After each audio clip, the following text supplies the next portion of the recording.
Now on Sunrise, the Portland Metro recovering from heavy rainfall late last week. Landslides, sinkholes, and downed trees, how they continue to impact Portland roads. Plus, severe weather ramping up across the eastern U.S. with threats of thunderstorms and tornadoes, how flights in and out of PDX are being impacted. And tomorrow is St. Patrick's Day. We are celebrating this morning with some Irish music and dancing. Here from a group touring the nation and see how well I can learn some of the moves. That is KGW News at Sunrise. Starts now.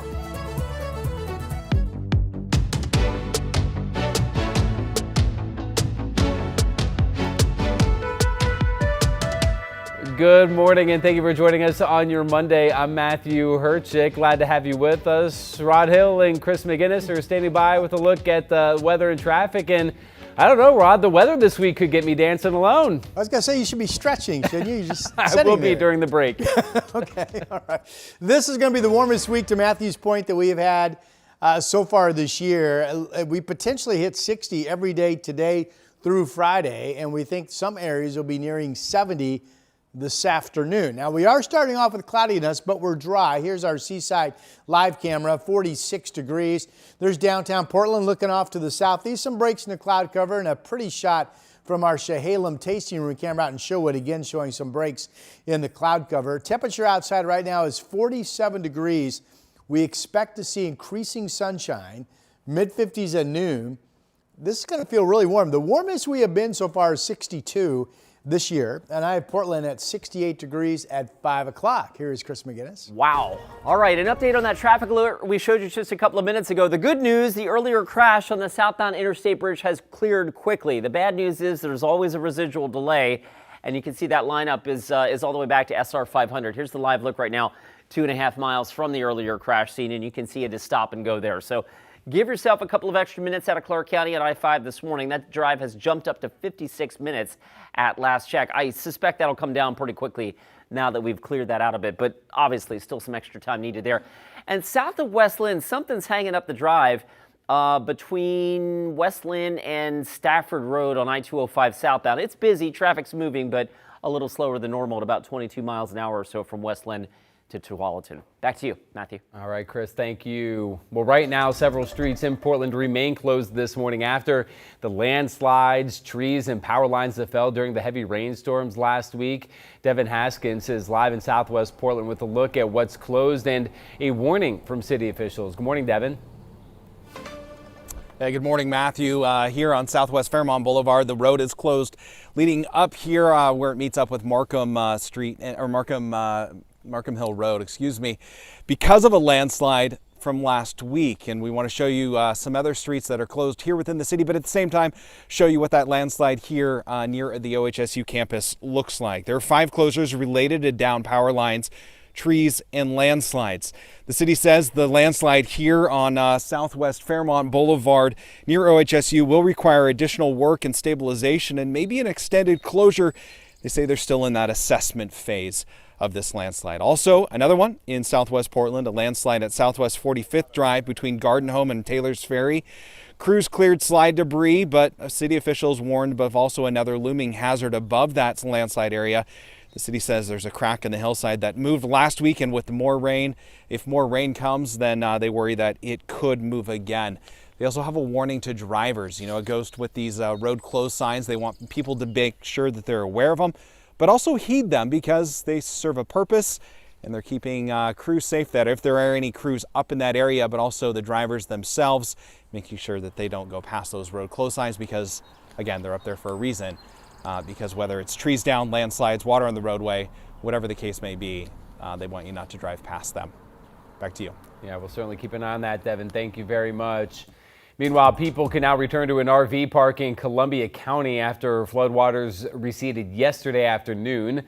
Flooding at River's Edge RV Park in Clatskanie forced hundreds of people out on Saturday morning. Emergency officials say the rising waters were caused by the atmospheric river breaking a 100-foot section of a levee around the Clatskanie River. And crews worked to rescue several teenage hikers in Lincoln County Saturday. North Lincoln Fire and Rescue said that they were called after a hiker slipped and fell down a steep cliff face in the God's Thumb area of Lincoln City. 2 other hikers stayed at the top of the cliff but were not able to reach the one who fell. Witnesses who saw the fall helped guide first responders. With the help of a Coast Guard helicopter, the hiker who fell was rescued and treated and then reunited with the other 2. Meanwhile, in the midst of severe weather in Washington, a different kind of rescue just in time. Fallen trees and power lines blocked a North Bend woman in labor from getting to the hospital Wednesday night. Every road was blocked, and the Eastside Fire and Rescue Battalion chief said he was the only first responder available. A North Bend utility crew helped out, cutting the power and clearing debris to open a pathway. He and the couple met in the middle on foot and then walked to the emergency vehicle. There were probably a couple trees that were like 36 inches in diameter, so fairly large, robust trees. With our family's help and with our help, we were able to help kind of hoist her up over a couple, and she did, to her credit, she did the bulk of the work herself, so it was pretty amazing, to be honest with you. Crazy night. Incredible stuff there. The chief raced them to the hospital where the mom delivered a healthy baby boy.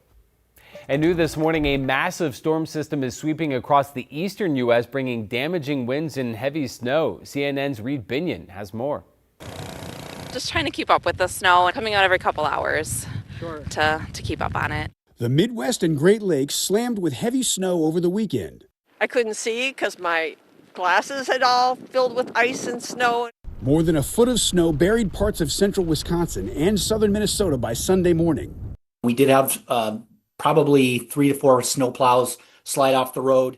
On top of extremely heavy snowfall hitting millions in the north central U.S., powerful winds whipping it up to create dangerous whiteouts in some areas. We actually ended up lost because we couldn't see one of the road signs. The punishing winter weather making for extremely hazardous driving conditions. It's terrible. I would absolutely not be out driving if I didn't have to be. If you don't have a 4x4, I wouldn't leave at all.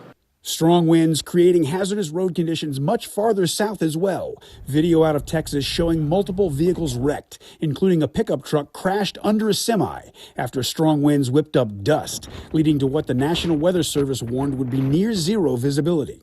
While blizzard warnings continue into Monday for some in the Midwest, the severe weather is also pushing east, with millions of people facing an increasingly severe thunderstorm and tornado risk. I'm Reed Binion reporting.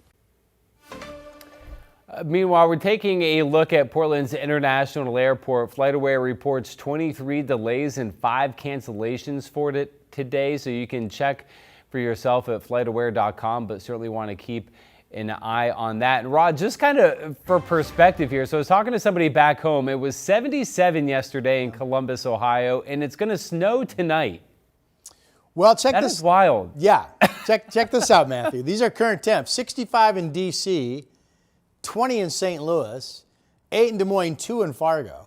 March and April, you start to get these cold fronts to come in where it's often a 40-degree temperature difference between the warm air ahead of the front that gathers with a south wind and the cold air that comes in behind the front with the north wind. So again, you've got 2 in Fargo, you've got 65 in D.C. It's 12 in Denver. So realize if you're going anywhere east of the Rockies, you're either going to be in cold or you're going to be in storms. There have been tornado warnings down in Georgia this morning. Atlanta is at 52 degrees. Here is the stormy weather down in Georgia and the Carolinas. There's a cold front pushing through Virginia. And then behind it, you still got snow in Wisconsin and Illinois. There are blizzard and winter storm warnings up over parts, especially Wisconsin's pretty much blanketed in either blizzard warnings or winter storm warnings. Blizzard for the gusty winds blowing the snow. Here's what we have on our side of the world, if you will. Clouds streaming up and then spilling into us. It looks like there could be some rain in our area, but we believe that the cloud deck will thin rapidly this morning, and we'll go on to be sunny, become mostly sunny, if you will, and really quite warm. This is this morning. You see it's partly cloudy. You can see the Three Sisters from the camera at Aspen Lakes Golf Course. The Sisters area easily up into the 60s today. Bend could hit 70 today. Going to be a really warm day in Central Oregon. The bricks are dry from the Pioneer Park building. Temperatures are in the 40s, so it's a nice start to our day. 45 Hillsboro, 46 Gresham. Temperatures in the Mid-Valley, 44 in Salem. It's 50 right now in Silverton. Check out the map. This is 5 p.m. Everybody's dry. Everybody has at least some sun. And you've got the 70s I mentioned, the Bend and Madras, Albany, Eugene, Salem, you could hit 70 today. I have Portland at 68.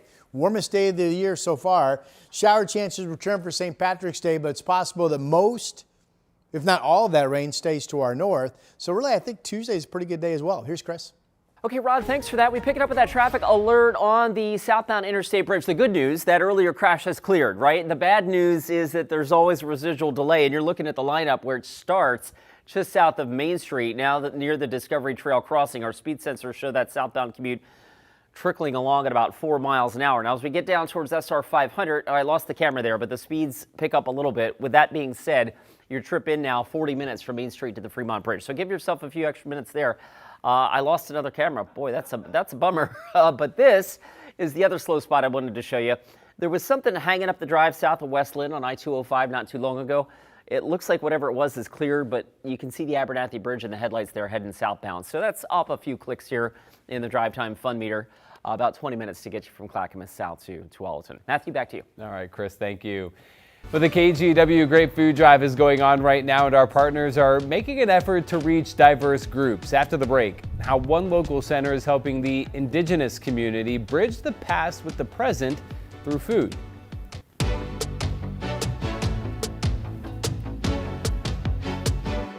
I'm Matthew Herchick, new morning anchor at KGW. I'm a huge sports fan, and I know I might be from the Buckeye State, but I'm excited to explore what the Rose City has to offer. I want to make sure you're prepared for the day, whether it's bringing you breaking news or sharing those inspirational stories that make you smile. We've got you covered. Because when news moves fast, you need a team that moves with you. Make the move to Portland's #1 streaming newscast, Sunrise, weekday mornings from 5 to 9, anywhere you watch.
We have now issued a weather impact alert. We could expect conditions in some parts of our area to change drastically pretty soon, right? And very quickly, yeah. This is significant rainfall coming our way. You'll definitely want to be extra cautious. Certainly becoming increasingly hazardous. We've got the potential for some tree limbs or even trees or power lines to come down. Of course, when you hear thunder, it's always best to take cover. On Weather Impact Alert Days, stream extended coverage on KGW+. The KGW Great Food Drive is still going on right now, and because of your generosity, organizations across our area are benefiting from your donations to the Oregon Food Bank. And as Devin Haskins shows us, one of those groups is making sure Native American families can access foods connected to their culture. For over 50 years, the Naya Family Center has supported the Native American community in Portland. We have everything from prenatal to elder care services. We offer foster care services. We offer youth advocacy, college and career services. We have multiple affordable housing properties. And much, much more. In the back of Naya's campus on Northeast Columbia Boulevard sits a 2-acre garden that's growing in size and growing vegetables waiting to be harvested. The vegetables are used to feed the students and elders, as well as fill the food boxes that are filled daily and distributed to about 200 homes each month. So here is our dry pantry, so we have all of our shelf-stable foods. Foods like rice and beans and several other main staples line the shelves of their food pantry. It's been around for over 15 years. Liana LeVay is the community food coordinator for Naya Family Center.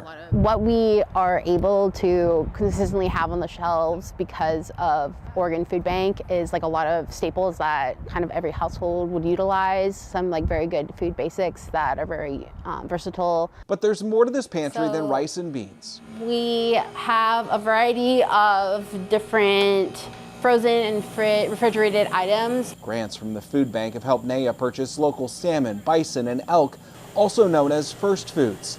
Things like these jars of locally caught canned salmon go fast. First foods for Native American people can be anything from, like we said, like berries, salmon, things we grow in the ground here at NAYA. We try to incorporate food from as many tribes as we can, grow specifically here that would actually be successful in growing. Food sovereignty is the main focus of NAYA's food pantry. There's certain things, especially at time of the month, where it's close, you know, don't have much money, so come here and take eggs, milk, something out of the pantry, and it works. For elders like Marie Miles, she'll also find food she doesn't often come across, like the elk and the bison. They eat off the land, they give back to the land, so it's, as a person living in the city, I don't get that often. And it's through these first foods that she says have helped bridge the past with the present. As a youngster, I didn't really understand it that much, but as I've grown older, it's closer now. In Portland, Devin Haskins, KGW News. And our goal during this year's food drive is to collect enough donations to provide more than 1 million meals to local people and families in need. So far, we've provided almost 500,000 meals, but there's still more to go. One way that you can give is by giving online at kgw.com/food drive. A $25 donation can provide a week's worth of meals for a family. And all week long, Pacific Foods will match all donations up to the first $5,000. We want to thank local Toyota dealers, Pacific Office Automation, Rivermark Community Credit Union, and Safeway for supporting this year's food drive. Meanwhile, take a look at this. Caught on camera, a Central Oregon man came face to face with a wolf last week. Jake Rao says that he was driving through the Willamette National Forest on his way to Eugene and says this video even surprised rangers who told him it was the first ever confirmed sighting in the Mackenzie River area. A biologist came out and took a look at the video, and she's actually pretty shocked and excited about it. Right now, there are over 200 wolves across Oregon, up from just 14 over a decade ago. So be beautiful. Be on the lookout. Absolutely Very gorgeous. beautiful. Yeah. Yeah. Glad to see that they're on the rise. Yeah. I don't think nice doggy really works in that situation. No, it doesn't. No. Maybe I'd be surprised. Just keep your distance. Maybe. Here's a look at our satellite radar. We have a pretty good day coming. So whenever you see this, almost always, it means there's an upper level high right here where my fist is.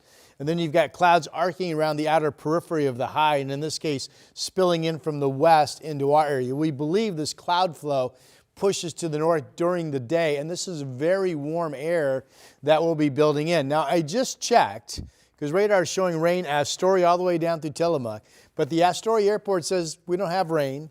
Tillamook says the same. Even Long Beach is not reporting rain over the past 6 hours, so we'll see what's there, but I note we're watching that. Again, the clouds are expected to thin and everything goes to our north, and it is a dry forecast today. Here's Futurecast at 1 o'clock showing the thinning clouds, including the coast, with the thicker stuff moving up to the north. And again, this is warm air that will be moving in. Here's St. Patrick's Day, 8 o'clock in the morning. You see a surge of rain, and we're right on the edge of it, meaning the rain is mostly up to our north. So here's 8 o'clock in the morning for Portland. Then later in the day, this shifts the rain pretty much up into Washington, including Seattle gets wet. And if you go to Wednesday, here we are in Wednesday, it pretty much keeps the rain to our north. So these are patterns that as forecasters, it's really tough to pinpoint. Are you going to see maybe some thickening clouds? Are you going to get any rain? Is the rain going to be to the north? Or is it going to be partly sunny and actually a lot warmer than what you thought it would be? That's the way the patterns will be. We do believe with full confidence that today will be dry. And if we get some rain on St. Patrick's Day, it would be just for a period of time, and it would still be a nice warm day, and the total rain amounts wouldn't be much. Here's Salem Sky Camera. Cherry blossoms starting to come to life all over the city, right? Including our Capital Mall area. 44 degrees is your temperature. Here's the cloud deck that is broken from the Vancouver, the Springs to the waterfront, 46 degrees along the Columbia. And here are the other numbers this morning. Again, Astoria reporting, at least at the airport, dry weather, 46 degrees. Kelso's 47, that matches Portland. Salem 44, we saw. Bend is at 50. And again, this is an area in Central Oregon where it's already partly cloudy and temperatures are expected to be up to about 70 degrees for you folks this afternoon. And this shows 72 in Corvallis and 71 in Salem with increasing sunshine and light winds. It's an increasing sunshine forecast in Southwest Washington as well. Mid to upper 60s here with the light south wind. Here's our 7-day. Warmest we've been so far this year is 62. You will feel the warmth this afternoon, no doubt. And then we got the shower chances at times on St. Paddy's Day and on Wednesday. A more likely chance of rain at times, if you will, on Thursday and especially into Friday with a cold front. Right now, the upcoming weekend looks to be dry. And that is your forecast. Here is Chris McGinnis. Feeling a little spring-like on the last couple days of winter. Let's get you out the door. And a reminder again, we're still dealing with the aftermath of last week's atmospheric river. There are a number of slides and closures. The historic Columbia River Highway closed east of Corbett. Southwest 45th Drive closed near Taylor's Ferry. Southwest Fairmont Boulevard up in the West Hills closed. There's a section of westbound Cornell Road in the West Hills closed. Floodgates are still down on Fern Hill Road south of the Forest Grove area. That's a fairly common trouble spot anytime we get a significant amount of rain. Gaston Road still closed between Spring Hill Road and Highway 47, again due to high water. Hopefully those are going to begin to recede now that we've had a day or two without really heavy rain. The freeway drive getting better. We had earlier trouble in Clark County. That has cleared out. That said, you're still looking at 16 minutes to get you in from Main Street to the Fremont Bridge, and I-84 right now, that westbound drive, up to about 19 minutes to get you in from Troutdale. Matthew, back to you. Chris, thank you. Oil prices continue to rise as the war with Iran drags on. President Trump now seeking help to restore a vital oil route. Those details just ahead. Hi, I'm Christine Padawanich. I'm a journalist at KGW, and I love exploring Portland's amazing food scene. New spot? I'm there. So I don't just report about our community, I belong to it. What happens here affects us all, and that's why we care so deeply about getting it right. And when local journalism is done right, it doesn't sit still, it moves. It moves you to act, to vote, to volunteer, to speak up, or to lend a hand. It moves your mind by challenging assumptions and offering new perspectives. It moves you forward by giving you the information to make decisions and thrive where you live. And yes, it moves your heart through the good stuff that stays with you wherever you are. And at KGW, we're here for all of it. These are the stories that move Portland.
President Trump insists Iran has been essentially defeated militarily and wants to negotiate a deal, while Iran's top diplomat says his country is ready to fight on. This comes as the Trump administration faces a growing backlash over a rapid increase in prices at the pump.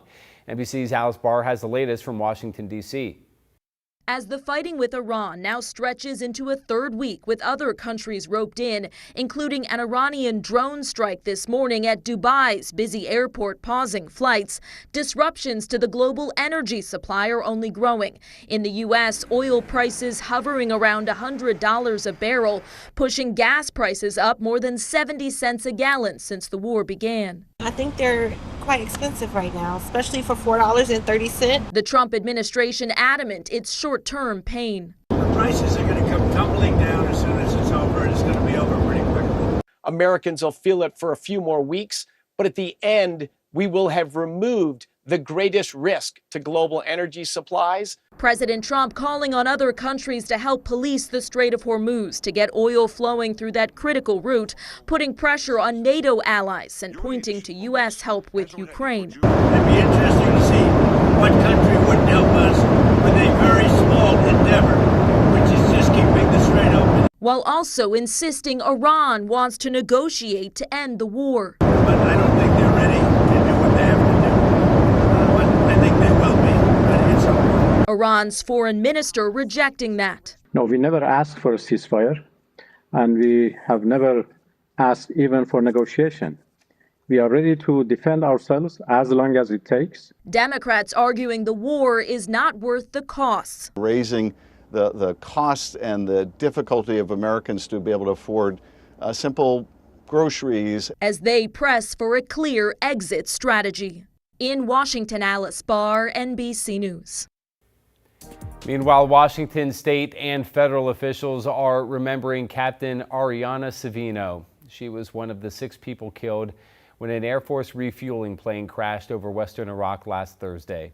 Captain Savino, originally from Covington, was featured in an online military photo series just last year. She was described as a boom operator.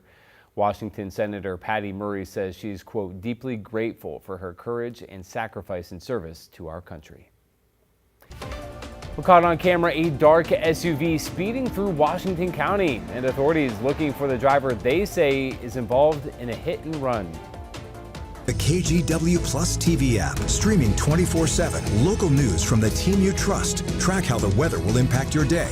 Breaking news, live from the scene. All the local news you need. KGW Plus. Download on your TV and watch for free. On Weather Impact Alert Days, stay informed, prepared, and connected with KGW and KGW Plus. Coverage that alerts you to what's coming and how it will impact you. Watch extended weather coverage on KGW Plus.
I'm Trina Green, a morning anchor at KGW and new dog mom to this sweet guy. Meet Barry.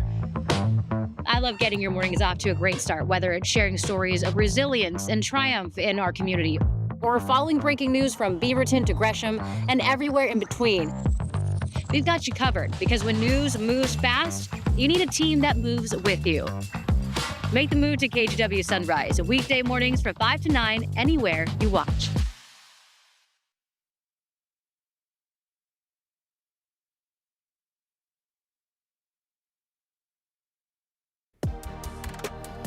We are coming up on 7:29 on your Monday morning drive. I want to start with a traffic alert in Polk County, just east of Grand Ronde. Getting word of a serious crash right now on Highway 18 that effectively has the road closed about 1 mile west of Valley Junction.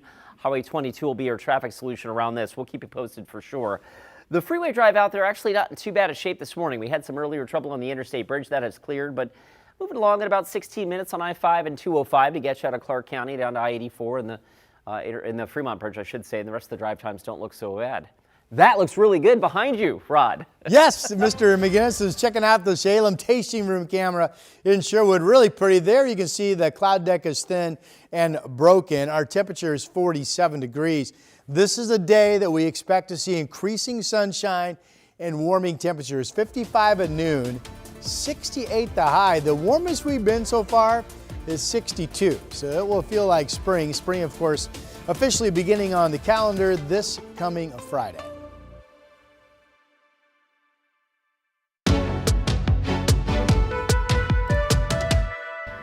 Good morning. Over the weekend, runners filled the streets of downtown Portland for the annual Shamrock Run. More than 18,000 people took part in either the half marathon, the 8K, 5K, walk, and kids run. The winners of the 8K were awarded their weight in beer. The Shamrock Run is the city's largest running event and has been going on since 1979. And yeah, a lot of KGW members out there yesterday, including our very own. How did it go? Yeah, ho! Hey, what's up?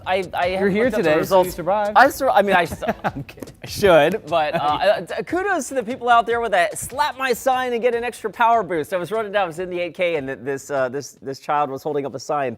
Hit here for the power boost. And so I'm going along and you're huffing and puffing. Yeah, all right. It just reminds me. And it worked. It worked. I felt great. Real quick, how does this beer thing work? You win your weight beer? Yeah, how does that work? I love like this. a scale? So the Shamrock Run has been doing this for years, and they do this little. So the winners of the 8K, both men and women, you get a little teeter-totter, and they balance you.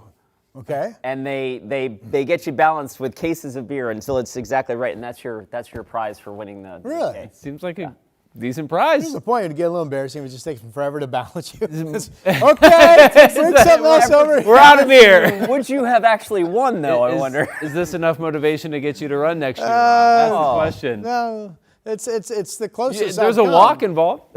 I like the walk. Speed walk. Let's get you out the door this morning. We have breaks in the cloud cover, enough to make it a really pretty sun-up time. Wells Fargo camera, 47 degrees. This is a day that will find increasing sun as we look at the Rose City camera as well. 55 at noon. We've been in the 60s a handful of times this year. We have never been above 62. I'm forecasting 68. You will definitely feel this is the warmest of the bunch to date. Remember, spring starts on Friday. And by the way, if you're watching us from Albany, the weather models give you folks about 71 today. Wow. All right, here's Chris. Wow. Little taste of spring in these final few days of winter. All right, we'll pick it up actually down in Polk County. I do have a traffic alert. Just getting word from ODOT of a serious crash on Highway 18 about 1 mile west of Valley Junction. And effectively, the road is closed at this point, or they're alternating traffic through a single lane. So best to skip that if you can. Use Highway 22 instead. We'll certainly keep you posted on that. The freeway drive locally has gotten better than what it looked like earlier. We had some trouble on the Interstate Bridge, and at one point the drive was lined up back to almost to Main Street. That has improved. We've got that whittled down to 17 minutes now to get you from Main Street to the Fremont Bridge. Other drive times are picking up a little bit, but so far, no major trouble out there, at least at this moment. Matthew, back to you. Chris, thank you very much. Developing this morning, the Washington County Sheriff's Office needs your help to find the driver who hit and injured a person and then drove off. Devin Haskins joins us live with more on this and the description of the car they're looking for. Devin. Yeah, Matthew, Washington County Sheriff's deputies looking for that vehicle that injured a person, breaking that person's leg and sending him to the hospital. Take a look at some video that we have that Washington County Sheriff's Office shared with us and see if you recognize the vehicle seen speeding here in the neighborhood. This happened just before 2 p.m. on Sunday near the intersection of Northwest Shadow Hills Lane and Oak Knoll Place. Several doorbell cameras captured the Jeep speeding through the neighborhood. This caused multiple people to call 911 after seeing a dark SUV speeding before they hit a person, then took off. Washington County Sheriff's deputies believe the vehicle is a Jeep Grand Cherokee SRT, likely from the year 2021 or 2022. They are asking that if you recognize that car or know anything about this hit and run, to give them a call. Matthew? Devin Haskins reporting live this morning. Devin, thank you very much. Meanwhile, in Salem, a woman was found dead Sunday morning after she was reported missing. Salem police say that 93-year-old Hisako Gons never returned from an early morning walk. With the help of a tracking K9, they found her about 200 yards away from her family's apartment, which is near the intersection of Gaffin Road Southeast and Cordon Road Southeast. At this point, there's no criminal investigation. A driver is in custody for vehicular assault after causing a crash on southbound I-5 near Woodland last night. Now, this happened just before 7:30 and fully blocked the on-ramp from Dyke Road. The car that was hit ended up falling about 200 feet down an embankment. That driver and passenger were rescued and taken to the hospital. That on-ramp has since reopened. And NBA Commissioner Adam Silver attended the Blazers game against the Utah Jazz on Friday night after the Oregon legislature approved funds for the renovation of the Moda Center. Now, earlier this month, state lawmakers passed Senate Bill 1501, which gives the state joint ownership of the Moda Center with the city of Portland. It also provides a mechanism to secure $365 million for renovation of the 30-year-old building. During his visit, Silver met with local officials about the next steps, including Senator Ron Wyden, who said their meeting after the game was, quote, very positive.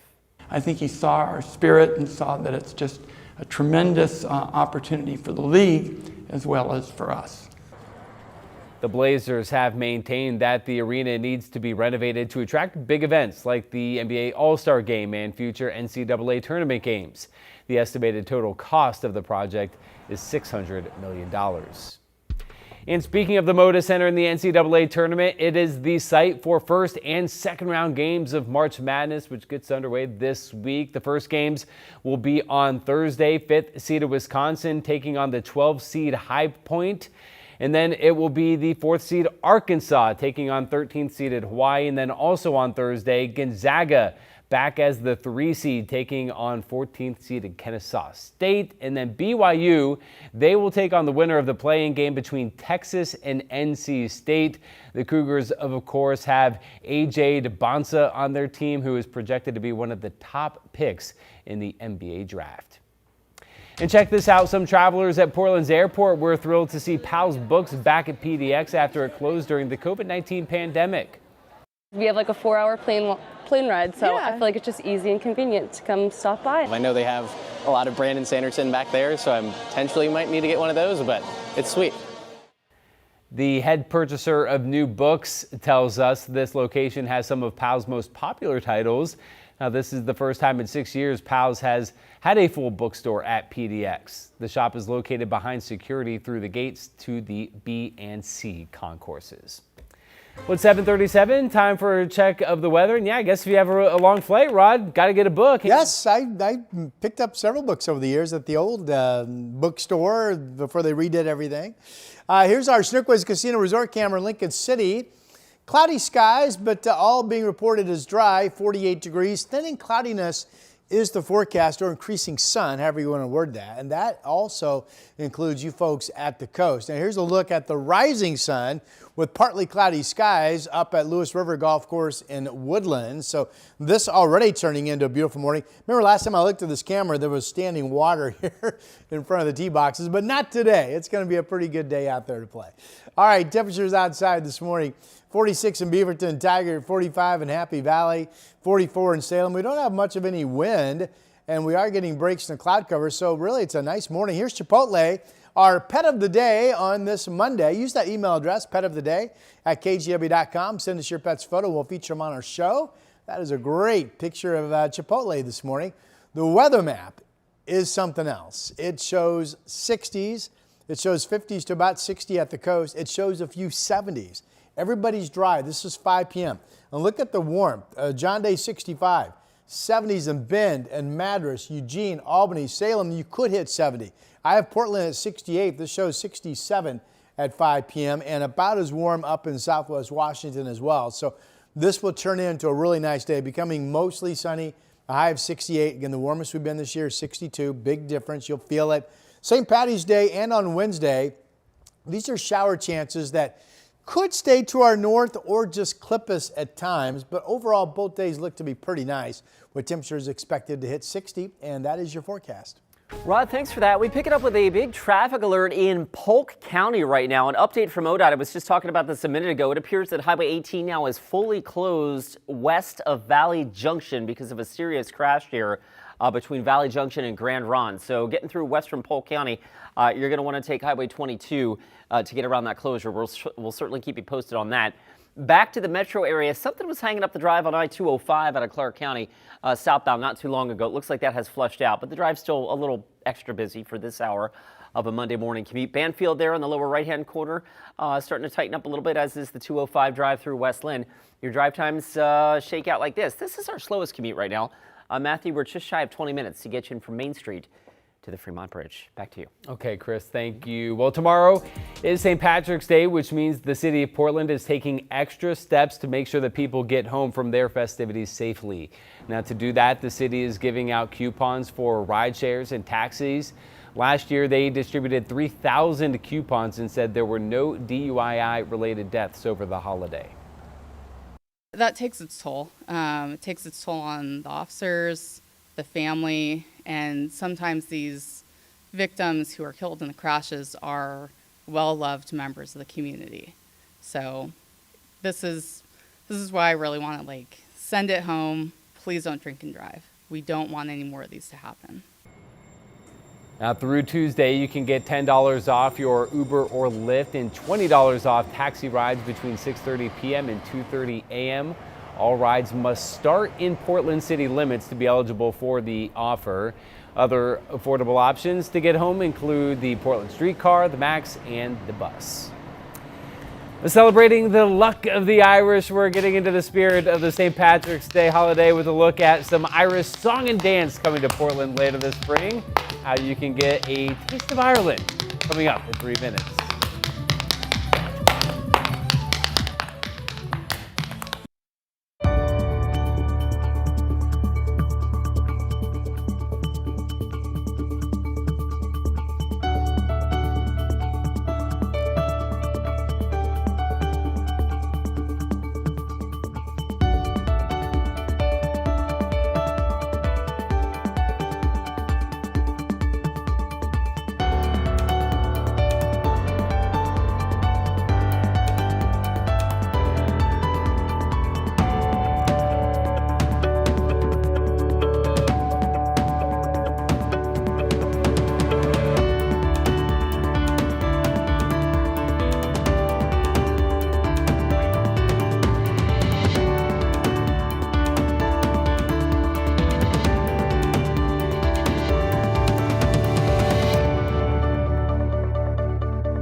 The KGW Plus TV app, streaming 24/7. Local news from the team you trust on your time. Track how the weather will impact your day. Certainly becoming increasingly hazardous. Extended, continuous coverage of breaking news live from the scene. That snowpack is still heavy. Go deeper with in-depth interviews and exclusive reporting. All the local news you need, live or on demand. KGW Plus. Download on your TV and watch for free. The KGW Plus TV app, streaming 24/7. Local news from the team you trust. Track how the weather will impact your day. Breaking news live from the scene. All the local news you need. KGW Plus. Download on your TV and watch for free. On Weather Impact Alert Days, stay informed, prepared, and connected with KGW and KGW Plus. Coverage that alerts you to what's coming and how it will impact you. Watch extended weather coverage on KGW Plus.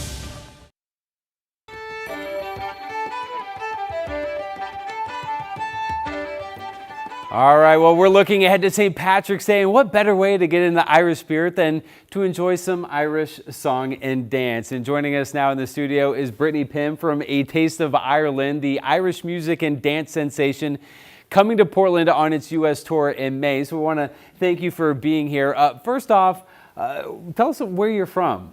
So I'm actually from Australia, but my mum was born in Ireland and she moved out to Australia when she was young and wanted to keep the culture alive. So she put me into the Irish dance class. So that's kind of how I got stuck into it. That's amazing. So how long have you been doing this? I've been dancing for about 20 years, but professionally since about 2019. Okay, was this just like something all like the people around you were doing? Or were you kind of on your own there in Australia? Yeah, kind of. I auditioned for the show, so yeah, I got really lucky and very lucky to call my job. That's incredible. So tell us a little bit about this touring production that's coming here in May. Yeah, It Tastes Violent. It's a live Irish music and dance production, and it takes the audience on the journey of Ireland's most tumultuous history through the Easter Rising, the Vikings taking over, right up to modern day Ireland. You know, it includes hurling matches and all the lot. That's awesome. So a little bit of entertainment, a little bit of history as well. So, okay, so I will say that I did participate in a dancing competition at one point back home in Ohio, but I would be described as having 2 left feet, and I think you're going to try and teach me a little move here. We can give it a go. Okay. You want to start with your right leg in front?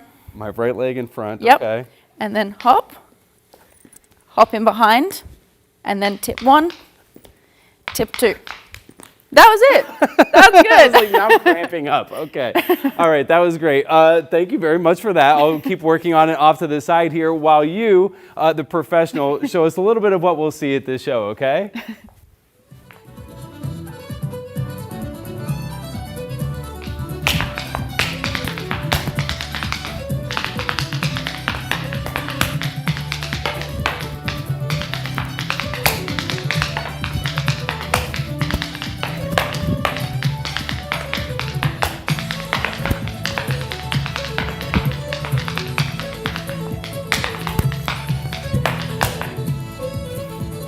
Incredible. Give a round of applause.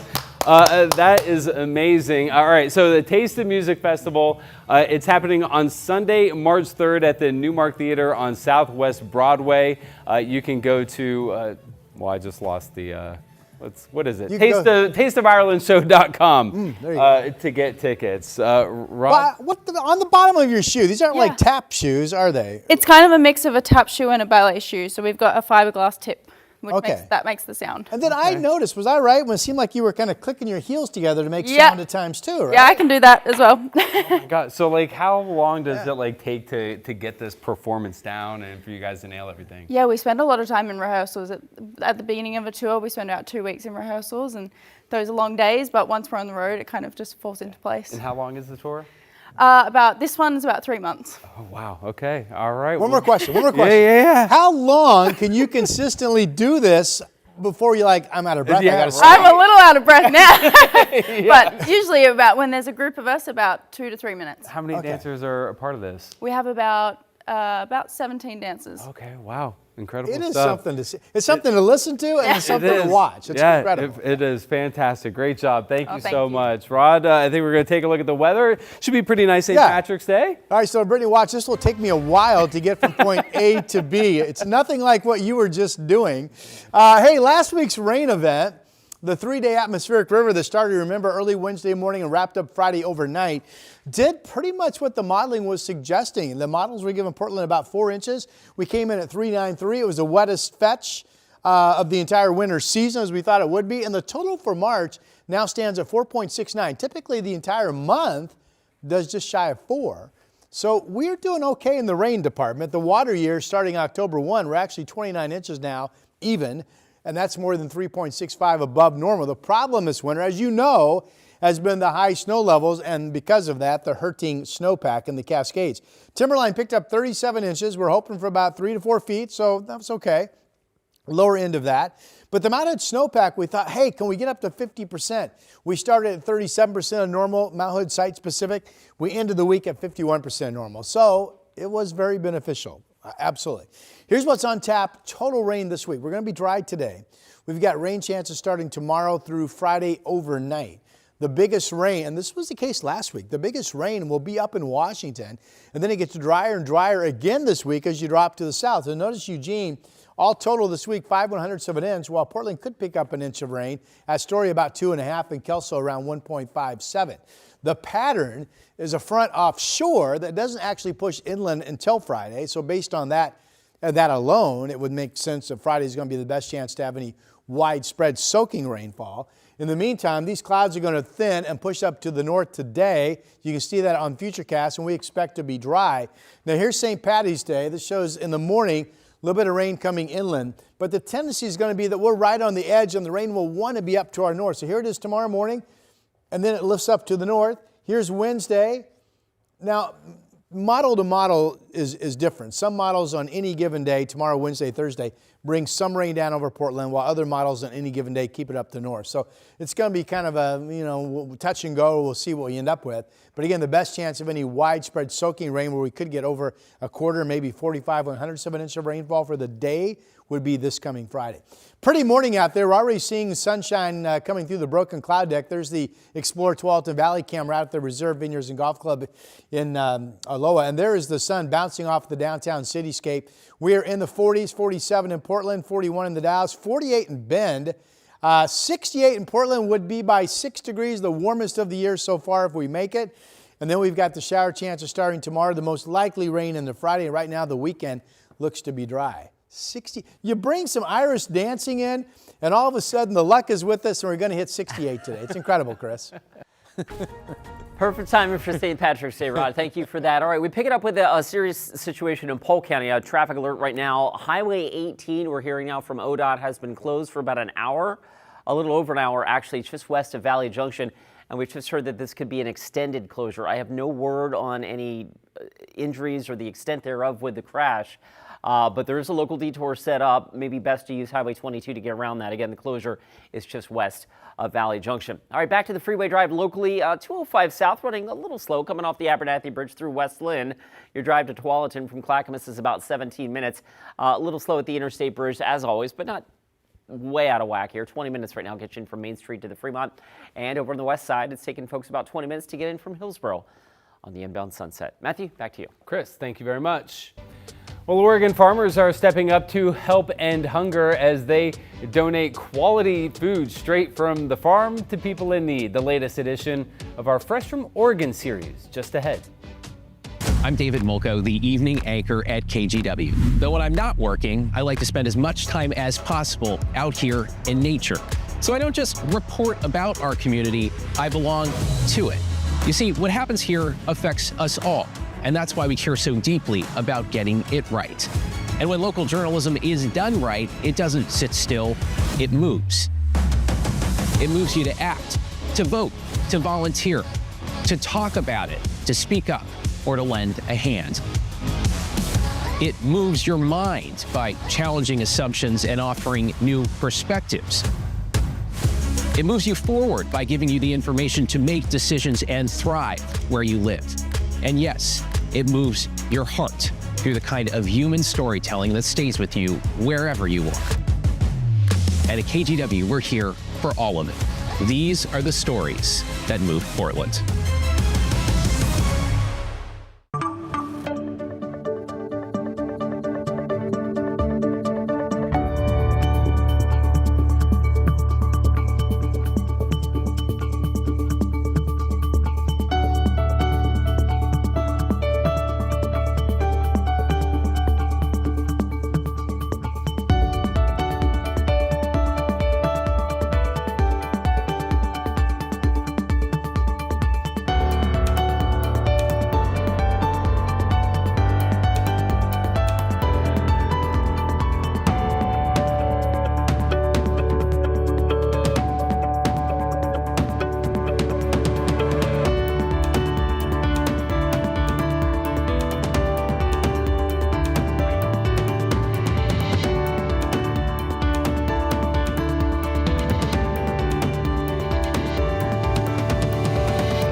Well, this morning we're kicking off another season of our Fresh from Oregon series where we highlight the state's agriculture. And today we're looking at how farmers across Oregon are helping to end hunger. Christine Pitawanich has the story. We're located in the Mid-Columbia, in the Dalles, Oregon specifically. We grow cherries on about 2,500 acres. So we start with varieties like Chelands, we have Bings, we have Cordias, Reginas. So Brenda Thomas is president of the more than century-old Orchard View Farms. It's one of a number of farms across Oregon that contribute their product to the nonprofit Farmers Ending Hunger, now in its 20th year. About 10 years ago, I believe John came to visit us and gave us an education on what Farmers Ending Hunger was, and we signed right up and started donating. Our mission is to bring more high-quality food products directly from farmers and ranchers to the Oregon Food Bank and the Oregon Food Bank Network. John Burt, executive director of Farmers Ending Hunger, says over the last 2 decades, the nonprofit has delivered about 40 million pounds of food. So we're talking large, truckload quantities of stuff that the farmers donate. Cattle, hamburger, baking mix from the sales of wheat. It's fresh, locally grown, high quality, and it comes right out of harvest. It's the same quality that you get in a store. And he says right now, hunger is huge and the need is high. It's higher than it's ever been. At Orchard View Farms, over the past decade, they've donated more than 1 million pounds of cherries. The more cherries we get to share, the more joy we get to have for people. Farmers spreading the love and feeling good about giving. And farming these days is really tough. It's really, really tough with the headwinds that we all have to face. But when you have extra food, you still want to share it. Isn't that what everybody's supposed to do? When you have extra food, you share.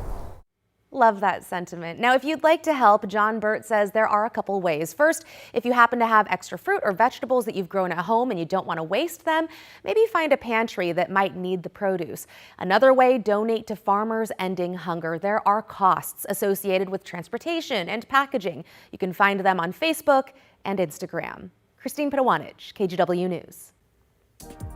And some young filmmakers in Warm Springs with big Hollywood dreams are getting a new boost in funding to help make those dreams come true. Now, the Warm Springs Community Action Team just received $17,000 in grant funding through the Oregon Community Foundation. They say the money will help teens spotlight their tribal youth film program and maybe shatter some Hollywood stereotypes. The youth workforce group has learned how to act, shoot, and edit their own films. Indians or Native Americans in Hollywood and how we've been portrayed all this time. And right now, what we are trying to do is tell those stories from ourselves rather than other people tell them who aren't even us.